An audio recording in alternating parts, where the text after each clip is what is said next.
Hi, my name is Melinda Taylor, and I am going to do a video review for the book Dear Tolstoy, Yours Gandhi by Jonathan Kislev. I loved this book. I enjoyed it very much. There are different reasons for this. One reason is that it was very well written. It is historical fiction, so it was made up, but it also is based on real historical facts. And Jonathan did his research. He had letters, notes, he had pictures, all kinds of things to show that the story was something authentic, something that really happened.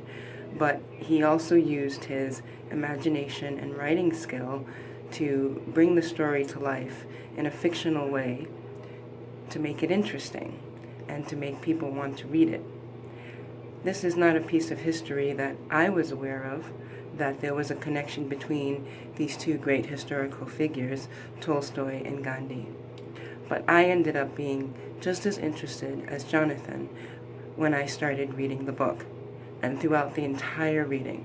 I mean, I enjoyed this book just as much as I've enjoyed any book that I've ever read that I would read for my leisure.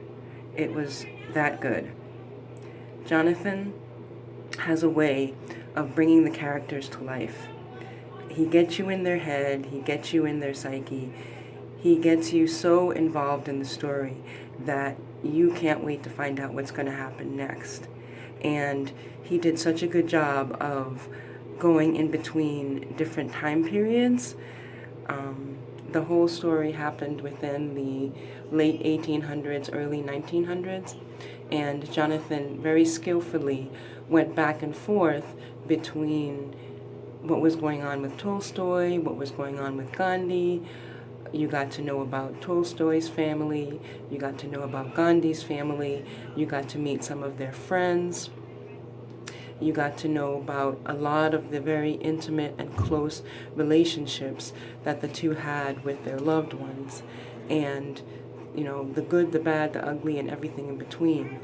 And it was just so interesting and so fascinating. And I really enjoyed that. I'm a psychology major. I love psychology, and I really loved getting into the characters' heads and getting to know about them and their thoughts and feelings, and their behavior, what made them do what they would do and say what they would say, think what they would think, feel what they would feel, and how they interacted with other people. And to me, it was a privilege to get this knowledge, to come to this understanding about this. Ironically, Tolstoy and Gandhi never even met in person, but they developed this close, long-distance friendship through the letters they wrote to each other. Now, mind you, this was before, the technology of today. They had letters, they had telegrams. There were no computers or tablets, iPads, smartphones. There was no email, there was no World Wide Web, there was no social media. It was a different world. And yet, they managed to maintain this relationship. And Tolstoy's belief in love and nonviolence is something that Gandhi had alluded to, but had never really pursued until he developed this friendship with Tolstoy. He had always, respected and admired him, read some of his books, but throughout this story, he gets exposed to some of his other books that maybe weren't as popular as some of his original books. And he was able to learn more about what Tolstoy believed and how much it truly aligned with what he believed. And it ultimately, that friendship, that mentorship, gave Gandhi the courage to go after what he wanted. And he was able to work in England, and he was able to work in South Africa and eventually in India, which is where Gandhi was from, to use the nonviolence to fight unfair treatment where the Indians and the Chinese immigrants were being treated unfairly compared to people who were of a more Caucasian background.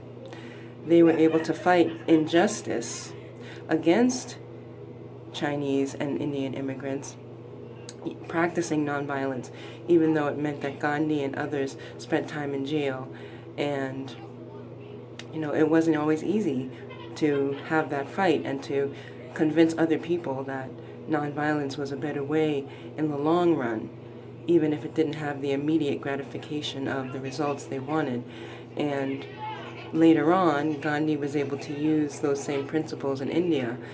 But the beauty of the book was that it really helped you to learn about and understand both characters, both people, and their relationship with other people and with each other, and how much, all of their good and their bad, and all of their imperfections and strengths, and how they were able to use everything they had that benefited others, even while there were a lot of imperfections, such as Gandhi, when he went to meet one of Tolstoy's children, Tatiana, who had several different names, but Tatiana was, I believe, the oldest, or one of the oldest, at least the oldest daughter of Tolstoy, and Tolstoy had several children, as did Gandhi, although Tolstoy had more.